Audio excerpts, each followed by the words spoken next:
Assalamualaikum warahmatullahi wabarakatuh. We from the PBL 104 team will present on the progress that we have worked on for approximately 3 months.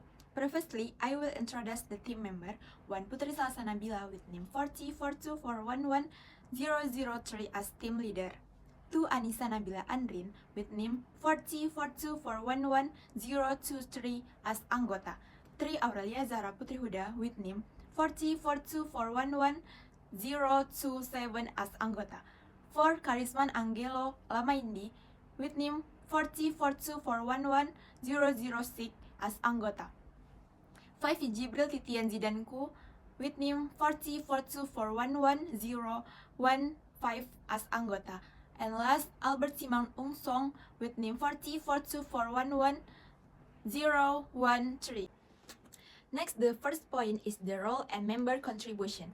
In the first page, the output analysis product is the SKPL software recruitment specification and PBL report.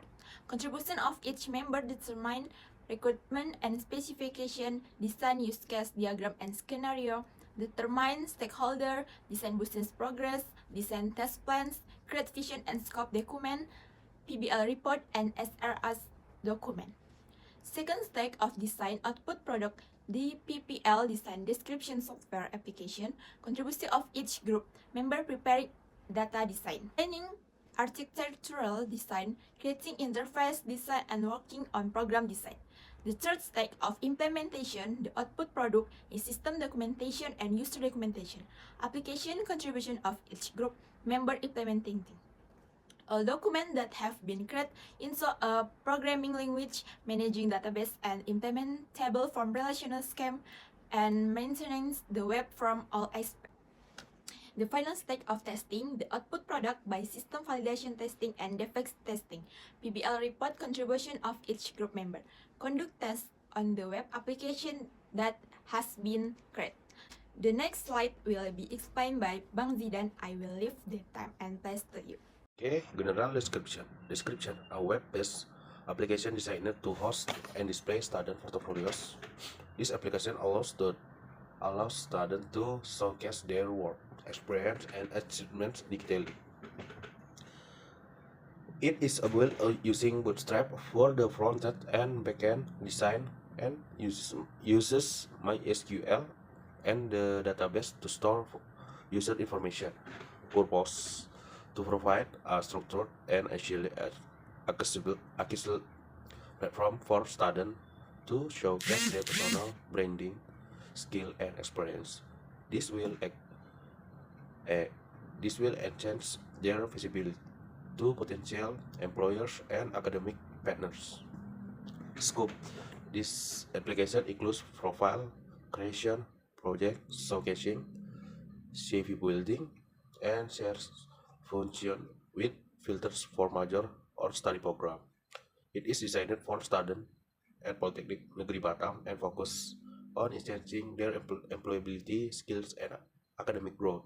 Optional requirements: F001 student can register. F002 student can log in according to available parameters.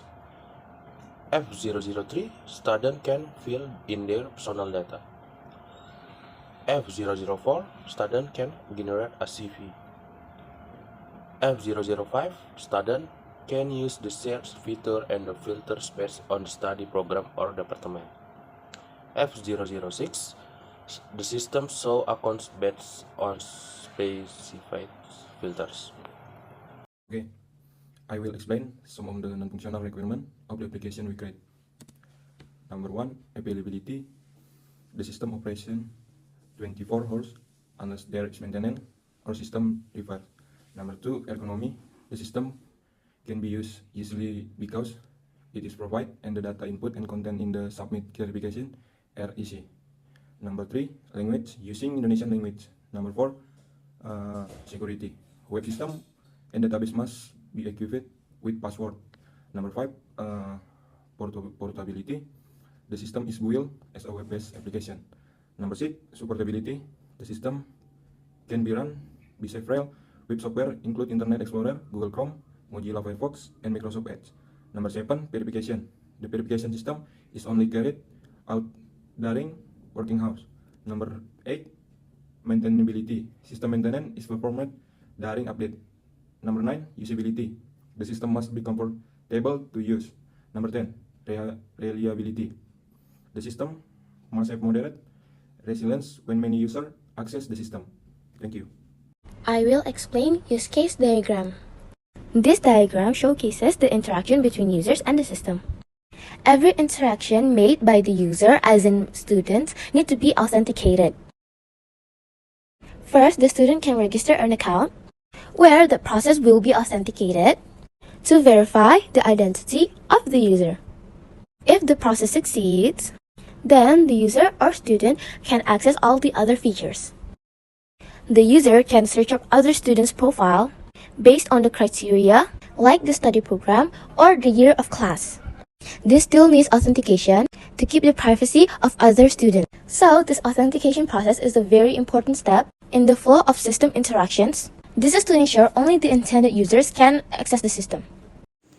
My name is Kasman Anggarola Maindi, and here I will explain the ER diagram in our PBL project.